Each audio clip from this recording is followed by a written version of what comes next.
प्रसाद ने प्रभारी निदेशक के लिए रिम्स के 4 वरीय चिकित्सकों के नाम भी सुझाए हैं। इसमें doctor Anil Kumar, doctor Vidyapati, doctor Rajiv Kumar Gupta और डॉक्टर सीवी शर्मा के नाम शामिल हैं। तो चलिए चर्चा पे आते हैं। हमारे साथ भारतीय जनता पार्टी के नेता अनंत अमित हैं, संजीव तरशान है कांग्रेस के नेता और सुशांतु मुखर्जी हमारे साथ मार्क्सिस्ट के नेता। आप तीनों मेहमानों का बहुत स्वागत है। लेकिन शुरुआत संजीव तरशान साहब, एक योग्य व्यक्ति को आपने हटा दिया अंतर्कलह के चलते। स्वास्थ्य मंत्री बनने गुप्ता से बन नहीं रही थी, पिछले कई महीनों से ठनी हुई थी। यह सीधा आरोप बता रहे हैं बीजेपी के नेता, वरिष्ठ नेता बाबूलाल मरांडी। क्या कहेंगे इन आरोपों पर संजीव तरशान?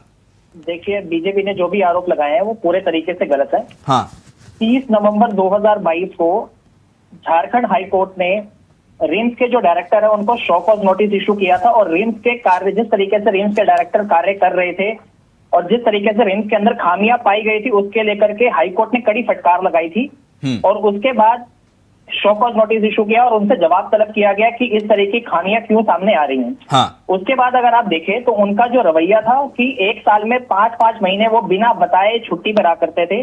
किसी को पता ही नहीं होता था कि वो कहां पर हैं, क्या काम कर रहे हैं, क्या काम नहीं कर रहे हैं।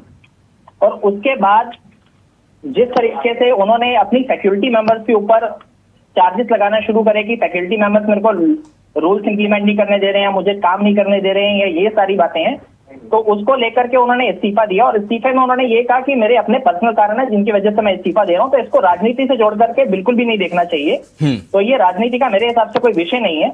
उनके अंदर खामियां थी, वो काम नहीं कर पा रहे थे, तो उस वजह से उन्होंने इस्तीफा दिया और मुख्यमंत्री जी ने उसका इस्तीफा स्वीकार किया। उनके अंदर खामियां थी, किस तरह की खामियां नजर आ रही थी आपको? पद्मश्री से सम्मानित थे, वो कह रहे हैं कि उनकी काबिलियत का लोहा पूरे देश ने माना, आप कह रहे हैं कि खामियां थी उनके अंदर। देखिए, उनकी काबिलियत का लोहा पूरे देश ने माना, इसलिए भारत सरकार ने उनको पद्मश्री से सम्मानित किया। हाँ। ये सारी की सारी बातें ठीक है, बट एक इंस्टीट्यूट को चलाने के लिए जिस ढंग से तरीके चाहिए होते हैं, अगर वो उन सारी चीजों पे सफल ढंग से नहीं उतर, खामियां क्या थी? खामियां बताइए, क्या नहीं कर पा रहे थे? उन्हीं खामियों की बीमार थे तो छुट्टी पे जा रहे थे, कोई आदमी बीमार होगा तो छुट्टी भी नहीं लेगा क्या? देखिए, आप बीमारियों पे जाएं, बट अगर झारखंड हाईकोर्ट ने कड़ी टिप्पणी करते हुए कहा था कि अगर आपसे काम नहीं हो रहा तो आप पद को छोड़ दीजिए। ये नवंबर 2022 की झारखंड हाईकोर्ट की टिप्पणी है, मैं अपनी टिप्पणी नहीं कर रहा हूँ। हाँ। झारखंड हाईकोर्ट ने टिप्पणी करी थी कि अगर आपसे काम नहीं हो पा रहा तो आप पद से इस्तीफा दे दीजिए। हाँ।